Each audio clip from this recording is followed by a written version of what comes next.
तो आदाब नमस्कार, एक बार फिर स्वागत है आपका मिस्ट्री शो में। मैं आपका होस्ट दानिश। उम्मीद करता हूँ आप सब लोग खैरियत से होंगे, अपना ख्याल रख रहे होंगे, अपनों का ख्याल रख रहे होंगे। आज की कहानी बीते 2-3 दिन पहले 14 तारीख से है। 14 तारीख यानी कि इसराइल के ऊपर ईरान ने अटैक करा था, उसके ऊपर। लेकिन ईरान ने अटैक करा क्यों इसराइल के ऊपर, क्या वजह रही इस अटैक करने की। और एक वक्त ऐसा था कि ईरान इसराइल के अंदर बहुत पक्की दोस्ती थी, तो ऐसा क्या हुआ जो इन दोनों की दोस्ती अब दुश्मनी में पनप रही है, और इस दुश्मनी के पीछे वजह क्या है। तो आज की कहानी में यही सब चीजें जानेंगे। 14 अप्रैल को इसराइल पर ड्रोन से अटैक हुआ था और ये हमला किया था ईरान ने। और इसके बाद फिर एक तरीके से मतलब लोग कहने लगे कहीं फिर से जंग न हो जाए। अब ईरान में जंग होगी तो आधी दुनिया इधर और आधी दुनिया इधर, अब फिर तो तबाही मचेगी, क्योंकि दो देशों की जंग पूरी दुनिया में हर देश लड़ रहा होगा। जिससे ऐसे फर्स्ट और सेकंड वर्ल्ड वॉर हुआ तो इसी तरीके थर्ड वर्ल्ड वॉर के आसार। तो आज की कहानी इसी ईरान और इसराइल की इस ताजा दुश्मनी की कहानी है। लेकिन ये दुश्मनी वैसी नहीं है, मतलब जैसे दुश्मनी होती है, जैसे ये दो दोस्तों की दुश्मनी की कहानी है। पहले दोनों दोस्त हुआ करते थे, अब बाद में दुश्मन। अभी जो हुआ उसके पीछे सिर्फ पहले शॉर्ट में आपको बताता हूँ। 2011 से सीरिया में गृह युद्ध शुरू हुआ है, सिविल वॉर। वहां की सरकार जो प्रेसिडेंट है, राष्ट्रपति बशर अल असद, उसके खिलाफ वहां पर घरेलू एक तरीके से विद्रोह छिड़ गया बसद अल असद के खिलाफ। अब उसमें कुछ अलग अलग संगठन भी घुस गए, सत्ता उखाड़ फेंकने की कोशिश करने लगे। कहा गया कि इसके पीछे अमेरिका हवा दे रहा है। तो वैसे ही जैसे मैंने आपको पहले बताया था कि दोस्ती और दुश्मनी, अब जहां अमेरिका कूदता है वहां अमेरिका दुश्मन रूस भी कूद जाता है, या फिर चीन भी बीच में आया था इन सब चीजों में। क्योंकि सभी के अपने अपने मतलब और मसलियत होते हैं, अपने अपने मसले होते हैं। तो अब जब सीरिया में ये जब छिड़ी तो उधर आईएसआईएस था, वो भी वहां पहुंच गया, बगदादी जो था। और अब अमेरिका उसकी मदद कर रहा है सीरिया में। ये देखिए आप, बशर अल असद की सरकार गिराने के लिए आईएसआई की मदद कर रहा है अमेरिका। और वो अमेरिका अफगानिस्तान में दुश्मन होता है आईएसआई का। अब उसके बाद दो महाशक्तियों के बीच में सीरिया पिस रहा है। अब इसी बीच में सीरिया में बाकी लोगों के साथ साथ ईरान भी दाखिल हो जाता है। अब बशर अल असद जो है उसके सपोर्ट में ईरान आ जाता है। अब उन्होंने ईरान ने सीरिया की मदद करना शुरू कर दी, विद्रोहियों को हथियार दिए, जंग लड़ना शुरू कर दी। अब धीरे धीरे वक्त बीतता है, 2011 में होता है और अब 2024 है, लेकिन अभी भी सीरिया पूरी तरीके से शांत नहीं हुआ। अब जब ईरान ने मदद की सीरिया की, तो सीरिया को भी लगा कि ईरान की वहां छिकारी सेना भी जमा हो गई। और वहां ईरानी एम्बेसी में बाकायदा जो ईरान के एम्बेसी होती है वहां पर ईरान के कमांडर भी और जो मिलिट्री होते हैं वो भी वहां रहने लगे। सीरिया सरकार उन्हें दोस्त की तरह देखती है। लेकिन सीरिया और ईरान की दोस्ती इसराइल को बुरी लग गई, और उसकी वजह ये थी कि सीरिया से इसराइल का बॉर्डर है वो लगता है। सीरिया इसराइल की सीमा जो है वो एक दूसरे से लगती है, बॉर्डर जो होता है।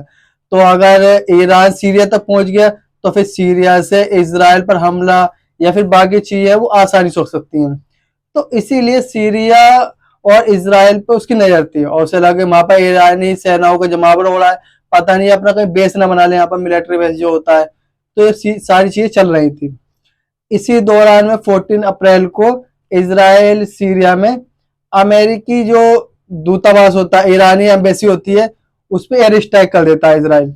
हालांकि इसराइल मना करता है, लेकिन यह है कि इसराइल ने हमला किया इस चीज का, जिसमें कुछ सीरिया के करीब 8-10 लोग जो आम नागरिक होते हैं वो मारे जाते हैं, और 7 सैन्य कमांडर वो मर जाते हैं जो इस वक्त एम्बेसी में थे ईरान के। वो ईरानी मिलिट्री अफसर इस जो हवाई बमबारी में मर जाते हैं। अब एम्बेसी पर हमला मतलब उस देश पे हमला, ये पूरी दुनिया में है।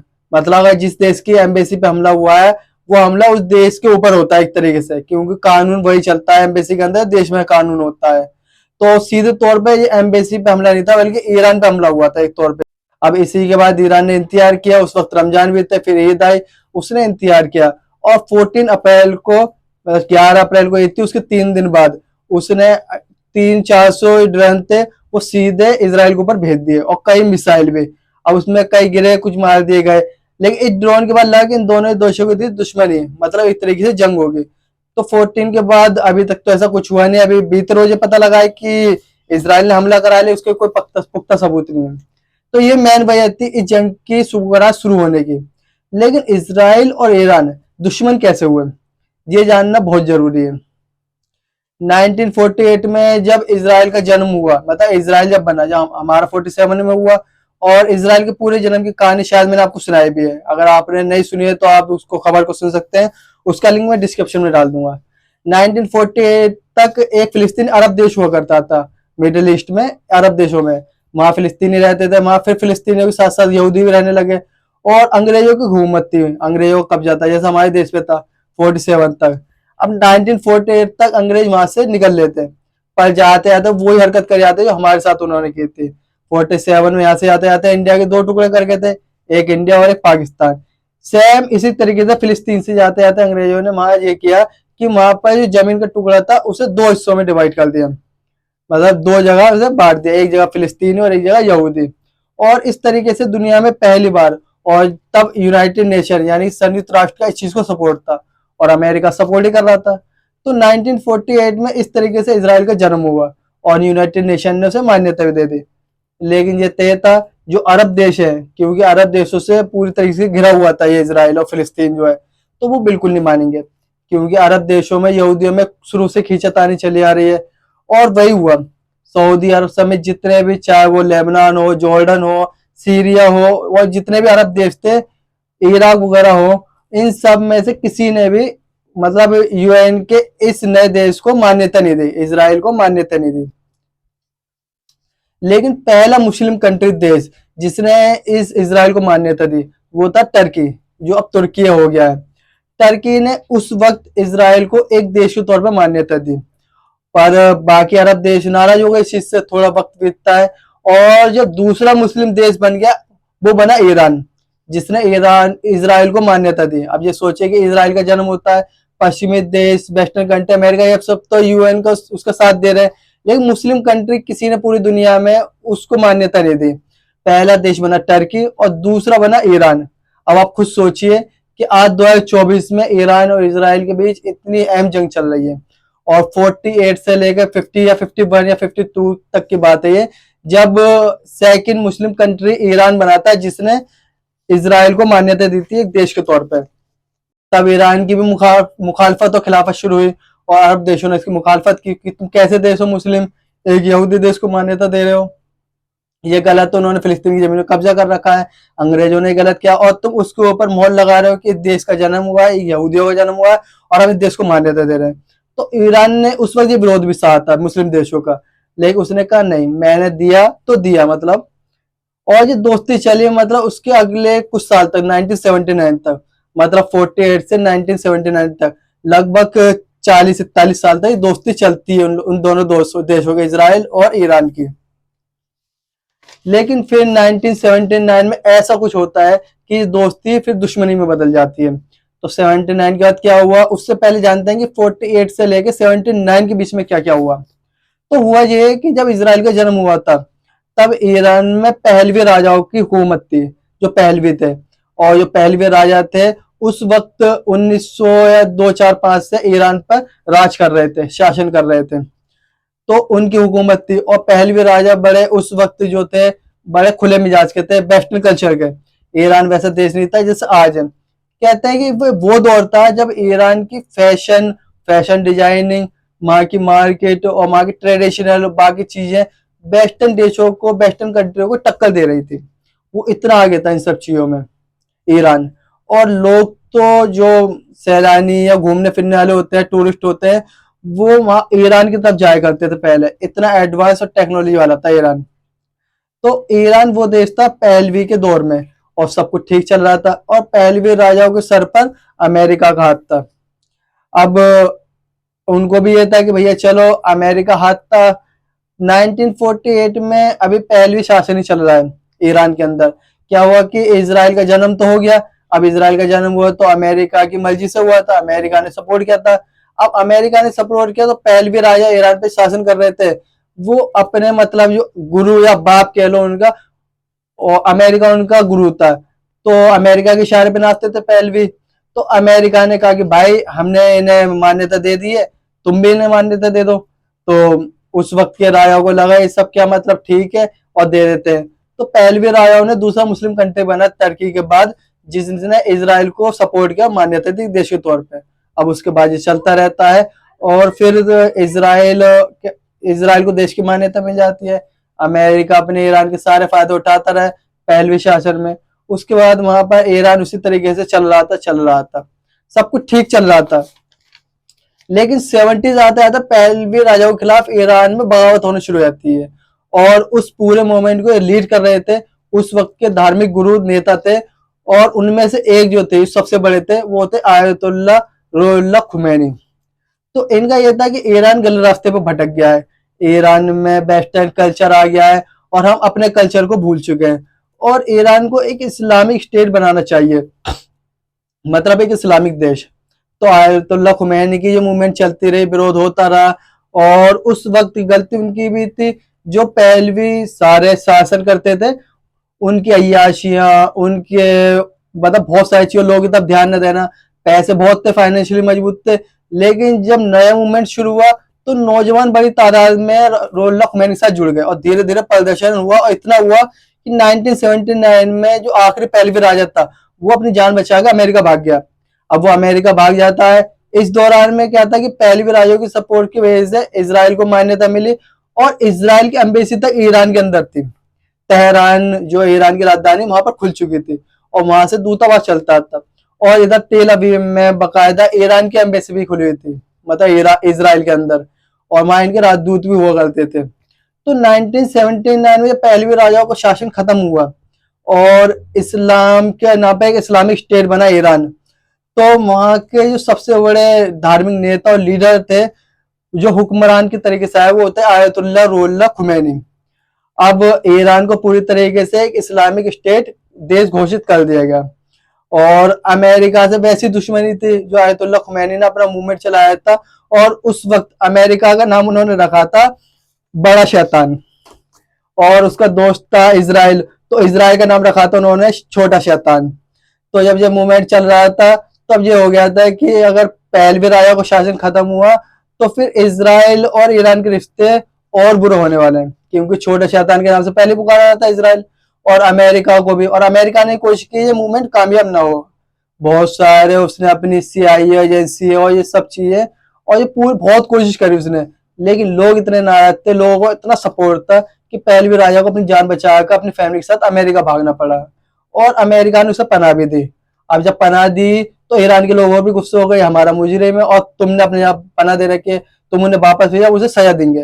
तो इसको लेकर और विरोध शुरू हो गया। अमेरिका खैर उसे भेजता नहीं है।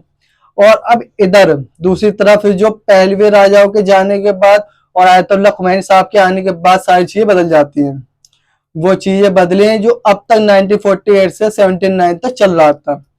उस वक्त ये था कि इजराइल और ईरान के इतने अच्छे रिश्ते थे, बिजनेस, एम्बेसी, और एक दूसरे की एम्बेसी है, और यहाँ तक कि ईरान एक अरब देश में तो है ईरान, लेकिन ईरान के साथ एक और दिक्कत है। उसे लगता था कि सारे जो अरब देश है उसमें चाहे पड़ोसी इराक हो या फिर इधर सऊदी हो या फिर सीरिया हो, मतलब जो जितने भी उसके आस पड़ोस के हैं वो सारे सुन्नी बहुल देश है, और यहाँ पर सुन्नियों की तादाद ज्यादा है।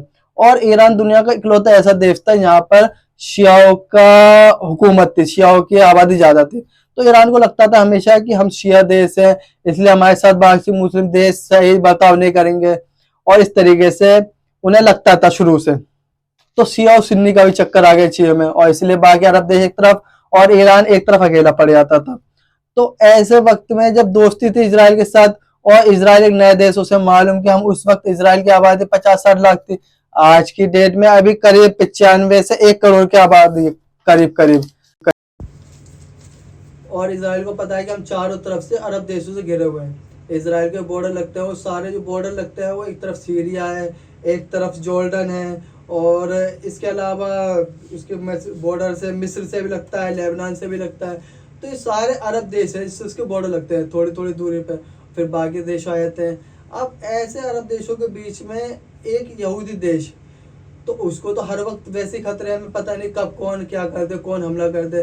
तो ऐसे में ईरान का सपोर्ट करना पहलवी राजाओं के थ्रू इसराइल को एक बड़ी मदद मिली, और ईरान इसलिए सपोर्ट कर रहा था इसराइल को, वैसे उससे कोई मतलब नहीं था, क्योंकि वो अपने आका यानी कि अमेरिका को खुश करना चाहता था, और उसके बदले अमेरिका उसे जो भी बाकी चीज़ें मिलती थी जो अमेरिका उसे देता था, पैसे वगैरह उसके देकर मुंह बंद करा देता था।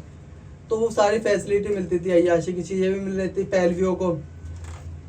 तो इधर ईरान को था कि इसराइल को सपोर्ट करके हमने अमेरिका को खुश कर दिया, अपने आका को, और इसराइल को यह था कि चलो अब इन अरब देशों के बीच में एक तो ऐसा देश है जो हमारी मदद कर रहा है, तो दोनों की दोस्ती बड़ी गहरी हो गई।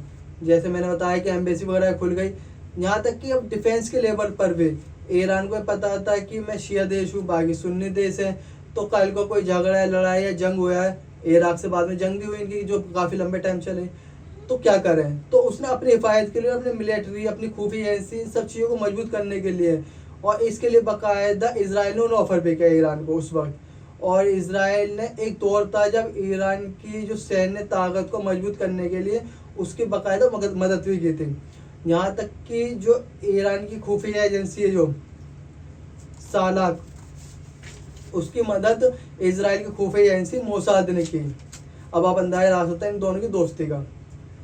तो सोचिए, दुनिया के जो सबसे बेहतरीन सीक्रेट सर्विसेज एजेंसी मानी जाती है मोसाद, उसने ट्रेनिंग दी और उसने बाकी चीज़ें बताई ईरान की खुफिया एजेंसी को। उसे बताया कि कैसे ऑपरेशन हैंडल करना है, कैसे इंफॉर्मेशन लानी है, कैसे बाहर से आके इंफॉर्मेशन लानी है, मतलब सारे तौर तरीके और सारी चीज़ें सिखाई। यहाँ तक कि कहते हैं कि ऑफिशियल की ये भी था कि जो पड़ोसी देशों की जितनी भी मिलिट्री पावर और बाकी चीज़ें हैं उसकी जानकारी भी इसराइल ने एक दौर में ईरान को देता था और ईरान इस चीज़ से खुश भी था। लेकिन तब तक जब तक पहलवी राजाओं का दौर था, उनकी हुकूमत थी, 97 के 9 के बाद सीन सारा बदल गया। अब नई हुकूमत जो आई वहाँ इस्लामिक नाम से, और उसने इसराइल को छोटा शैतान और अमेरिका को बड़ा शैतान बना दिया और यहीं से रिश्ते ख़राब होना शुरू हुए। सबसे पहले तो आयतुल्लाह खुमैनी साहब ने तेल अवीव में ईरानी एम्बेसी थी उसे बंद कर दिया गया उनके आने के बाद, और जो तेहरान में इसराइल की एम्बेसी थी, जो दूतावास था, उस दूतावास को बंद नहीं करा बल्कि इसराइल की जगह फिलिस्तीनी एम्बेसी बना दिया गया। बाकायदा यासिर अराफात को बुलाया गया तेहरान, और उनकी मौजूदगी में जो तेहरान में यानी ईरान की राजधानी में एम्बेसी थी इसराइल की, उसको फिलिस्तीनी एम्बेसी में बदल दिया गया। और वो दिन है और आज का दिन है।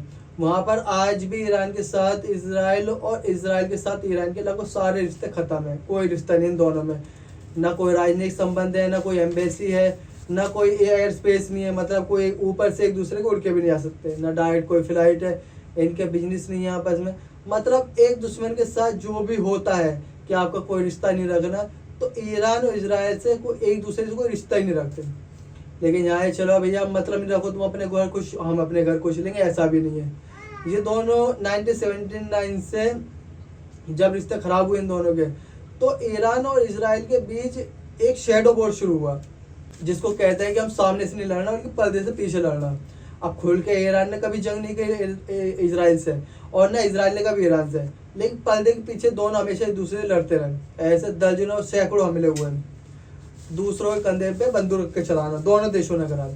अब जैसे हमास या हिजबुल्ला, ये सारे जो लड़ाके हैं, जो मुजाहिदीन हैं, ये लड़ते हैं इसराइल से, तो इन सब को हथियार और मदद जो है वो ईरान करता है वाज़ी तौर पे बाकी देशों के साथ, और इनको खड़ा किया ईरान ने एक तरीके से। और कहते हैं कि हिजबुल्ला को खड़े करने वाला जो है लेबनान में, वो ईरान है, हथियार भी ईरान देता है। और अभी जो रिसेंटली इसराइल और फ़िलिस्तीन के बीच में जंग की शुरुआत हुई थी 7 अक्टूबर को, और वो उसी हमास और उसके रॉकेट दागने के बाद, जिसमें बहुत सारे लोग मारे गए थे, फिर जंग शुरू हुई, जो अब भी पूरी तरीके से रुकी नहीं है खैर जंग। तो हमेशा ये कहा जाता है कि ऐसे लोगों को हथियार और इन लोगों को भेजना, इसके पीछे ईरान है। अब क्योंकि फ़िलिस्तीन के पास सेना रखने का तो हक है नहीं, तो ऐसे में जब भी हथियार की बात आती है तो इल्ज़ाम ईरान पर ही लगता है कि ईरान ही हमास और हिजबुल्लाह के जरिए हथियार दे रहा है फ़िलिस्तीन में, गाजा में स्पेशली जो लड़ते हैं लड़ा के उनको। तो इसलिए इन दोनों के बीच में छल बार या शेडो बार चलता रहता है। लेकिन दिक्कत शुरू हुई है अब सीरिया से, क्योंकि सीरिया में ईरान अचानक वहाँ की जो जंग है इंटरनल, लड़ते लड़ते उसने वहाँ पर अपनी अच्छी खासी पैड़ बना ली ईरान ने। इसराइल को डर है कि अब सीरिया के थ्रू ईरान, मतलब ईरान से इसराइल की दूरी जो है वो करीब 1800 किलोमीटर दूर है, दोनों के बॉर्डर नहीं लगते। लेकिन सीरिया से इसराइल की दूरी है वो ज़्यादा दूरी नहीं है, और इन दोनों के बॉर्डर भी लगता है, तो ईरान इस तरीके से ईजिली पहुंच सकता है इसराइल, और ये भी एक प्लानिंग का हिस्सा है। तो इसीलिए इसराइल इन चीज़ों से डरा हुआ है। लेकिन जब ये हमला हुआ ड्रोन से सीरिया की मौजूदा ईरान एम्बेसी पे, तो उसको बदला लिया जाना था, लेकिन अब ये हुआ भी। लेकिन इस बदले का आगे बदला लिया जाएगा, क्या होगा पता नहीं। लेकिन अगर होगा तो वहाँ पर एक चीज़ और है जो इजराइल या फिलिस्तीन या इनके बीच में जो जंग चल रही है, ये असल में एक तरफ गोली और पत्थर से चल रही है आमतौर पे, मतलब इजराइल और फिलिस्तीन में। इसमें बहुत बड़ी तबाही और बर्बादी आपने कभी नहीं देखी। लेकिन कहते हैं कि अगर ईरान और इजराइल के बीच में जंग हो तो फिर बात ऐसी नहीं होगी। क्यों? इसलिए क्योंकि दोनों ही जो इनकी पावर है, सैन्य ताकत है, वो लगभग दोनों की सेम है, बराबर है, एक न्यूक्लियर बम को छोड़कर।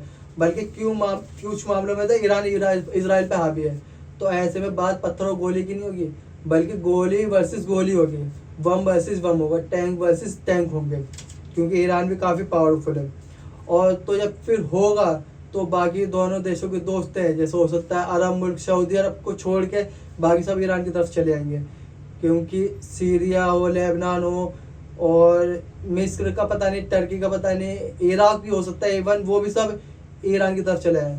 अगर आप दोनों की ताकत का अंदाजा लगाएं, अगर पॉपुलेशन देखी जाए तो इसराइल की आबादी टोटल 95 लाख है और ईरान की आबादी 9.25 करोड़ है लगभग। तो 9.25 करोड़ और इसराइल के लगभग 1 करोड़ से भी कम आबादी, आबादी में बहुत ज़्यादा डिफरेंट है दोनों की। अब अगर दोनों की आर्मी सेना की बात की जाए तो ईरान के पास इस वक्त जो एक्टिव फोर्स है, मिलिट्री जो है एक्टिव, वो है 6.25 लाख, 6.25 लाख सैनिक है ईरान के पास। जबकि इसराइल के पास है सिर्फ और सिर्फ 1,73,000, यानी कि 2.25 लाख के करीब। जो रिजर्व फोर्स है ईरान के पास है 3.5 लाख सैनिक जो रिजर्व में है। लेकिन इसराइल के पास है 4.65 लाख, मतलब 4.5 लाख से ज़्यादा। उसकी एक वजह यह है कि इसराइल का हर सिटीजन जो होता है उससे कहा जाता है कि आपको अपनी देश की सेना में एक बार शामिल जरूर होना, अपने देश की सेवा करनी है, इसलिए इनकी रिजर्व फोर्स की तादाद भी ज़्यादा है। इसके अलावा अगर न्यूक्लियर बम की बात की जाए तो कहते हैं कि इसराइल के पास 80 न्यूक्लियर बम है। ईरान के बारे में यह है कि ईरान के पास न्यूक्लियर बम नहीं है, लेकिन उसके पास यूरेनियम बहुत है और उसने अपने बहुत सारे वेपन को अपग्रेड भी कर लिया है। लेकिन कई बार इल्ज़ाम भी लगता है ईरान पे कि ईरान ने चोरी छुपे अपने न्यूक्लियर जो प्रोग्राम है उसे कामयाबी से पूरा कर लिया है। लेकिन अभी तक फाइनल इसकी रिपोर्ट नहीं आई है कि सच है। लेकिन यूरेनियम इतनी तादाद में है ईरान के पास, ये भी एक होता है कि क्या पता शायद उसने चोरी छुपे ही सही या फिर सारी चीज़ कर ली हो, लेकिन उसके पास है मौजूद। और इसराइल हमेशा ये चाहता है कि इसराइल न्यूक्लियर पावर न बने, क्योंकि उसे पावर है कि अगर वो न्यूक्लियर पावर बन गया तो उस पूरे एरिया में, उस अरब मुल्क में वो इकलौता ऐसा देश बन जाएगा। अगर पूरी मुस्लिम दुनिया की बात करें सिवाय पाकिस्तान के अलावा किसी के पास न्यूक्लियर वेपन नहीं है। मतलब पाकिस्तान के पास न्यूक्लियर वेपन है, न्यूक्लियर बम है, लगभग 130 के आसपास पाकिस्तान की बम है। उसके अलावा किसी मुस्लिम कंट्री के पास न्यूक्लियर पावर नहीं है। ईरान के बारे में शक है, लेकिन ईरान के बारे में भी पुख्ता तौर पर आज तक किसी ने साबित नहीं कर पाया कुछ। इसके अलावा एयरफोर्स की बात की जाए इन दोनों देशों की तो ईरान के पास 551 यानी कि 551 जेट है, जो लड़ाई के जेट होते हैं वो। जबकि इसराइल के पास 600 मतलब 12 यानी कि थोड़े से ज़्यादा 612 है। टैंक 4071 ईरान के पास है, जबकि 2200 इसराइल के पास है, यानी कि आधे। इसके अलावा अगर दोनों देशों के डिफेंस बजट की बात की जाए तो इसमें एक बहुत बड़ी चीज़ आती है। ईरान का डिफेंस बजट है वो है 9.9 अरब यूएस डॉलर, जबकि इसराइल का है 24.2 यूएस डॉलर, मतलब कि इससे लगभग 2.5 गुना ज़्यादा इसराइल का है। जबकि इसराइल की आबादी सिर्फ 1 करोड़ की और ईरान की आबादी 9.25 करोड़ की है। लेकिन ईरान के पास सिर्फ 10 अरब डॉलर की वो है और ईरान के पास 24 अरब डॉलर का डिफेंस है। तो इसकी वजह यह है कि इसराइल जिस जगह मौजूद है उसके जो इर्द गिर्द देश है उससे उन्हें हर वक्त खतरा रहता है, क्योंकि इसराइल अरब देशों के बीच में बैठा हुआ है। तो इसलिए उसने अपना जो डिफेंस बजट है वो हमेशा ज़्यादा रखा है। इसके अलावा अगर बात की जाए जो समंदर की ताकत होती है, नेवी ताकत, जो समुद्री लड़ाकू जहाज है, युद्धपोत जिसे कहते हैं, वो 101 है इस वक्त ईरान के पास और इसराइल के पास है 67। बख्तरबंद गाड़ियाँ जो हैं वो हैं 65,000, मतलब कि 65,000 ईरान के पास और 43,000 इसराइल के पास। तो इन सारी चीज़ों के हिसाब से अगर चलें और दुनिया में कहते हैं कि जो मतलब जो मजबूत जिन देशों के पास आर्मी है उनमें ईरान की रैंकिंग है 14 है, मतलब 14वें नंबर पे ईरान आता है पूरी दुनिया में मजबूत आर्मी रखने के और दूसरी तरफ ईरान जो आता इसराइल जो आता है वो 17वें नंबर पे आता है, मतलब 3 पायदान नीचे। तो कायदे से देखें तो दोनों लगभग बराबर है, सिवाय न्यूक्लियर वेपन को हटा दी थी। तो अब ये भी पता है कि न्यूक्लियर वेपन सच में है या नहीं है ईरान के पास। अगर गलती से ईरान के पास निकल आया तो जंग हो सकता है, फिर पता नहीं इसराइल का क्या होगा। लेकिन न्यूक्लियर वेपन को हटा दें तो दोनों लगभग बराबर हैं, और इसीलिए अगर ईरान में और इसराइल में जंग होती है तो फिर ये वैसी नहीं होगी जैसे फिलिस्तीन और हमास या फिर हिजबुल्लाह लड़ते आए आपस में, या फिर जैसे रूस और यूक्रेन के। हालांकि रूस और यूक्रेन की उसमें भी कोई मुकाबला नहीं है, लेकिन करीब 2 साल से ऊपर हो गए, जंग अब भी जारी है, हार जीत कुछ हुई नहीं इन दोनों देशों की। बेगुनाह लोग वहाँ भी मारे जा रहे हैं, और पूरे के शहर वहाँ पर तबाह हो चुके हैं यूक्रेन के अंदर। लेकिन ये चिंता की बात है, और इसीलिए तमाम देश वह लगे हुए हैं कि किसी तरीके इन दोनों को ठंडा किया जाए, इसराइल और ईरान को। तो ये थी कहानी इसराइल पे हुए अटैक, उस अटैक 14 तारीख के अटैक की। उस अटैक के पीछे वजह क्या थी, और 2 देश जो आपस में एक टाइम पे दोस्त हुआ करते थे उनमें दुश्मनी कैसे पैदा हो गई, और कैसे एक ईरान के अंदर धार्मिक नेता रुहुल्लाह खुमैनी ने पूरे ईरान को तब्दील कर दिया। जो ईरान वेस्टर्न कल्चर की तरफ जा रहा था उसे एक इस्लामिक स्टेट बना के खड़ा कर दिया। और ये आज भी ईरान के अंदर उनकी पलता चालू है कि ईरान के अंदर चाहे सरकार किसी की हो, नेता कोई भी हो, लेकिन वहाँ जो ऑर्डर होंगे वो सुप्रीम लीडर, यानी कि वहाँ पर जो सुप्रीम लीडर होगा उसी के मारे जाएंगे। मौजूदा उसमें अली खमेनी साहब है वहाँ के सुप्रीम लीडर। अब देखते हैं आगे इस जंग में क्या होता है। तो ये थी आज की कहानी। उम्मीद करता हूँ आप लोगों को कहानी पसंद आई होगी। अगर कहानी पसंद आई हो तो वीडियो लाइक करें, चैनल सब्सक्राइब करें, और ऐसे ही इंटरेस्टिंग कहानी सुनने के लिए हमारे साथ जुड़े रहें। अब मिलते हैं कल किसी नई कहानी में, जब तक के लिए धन्यवाद।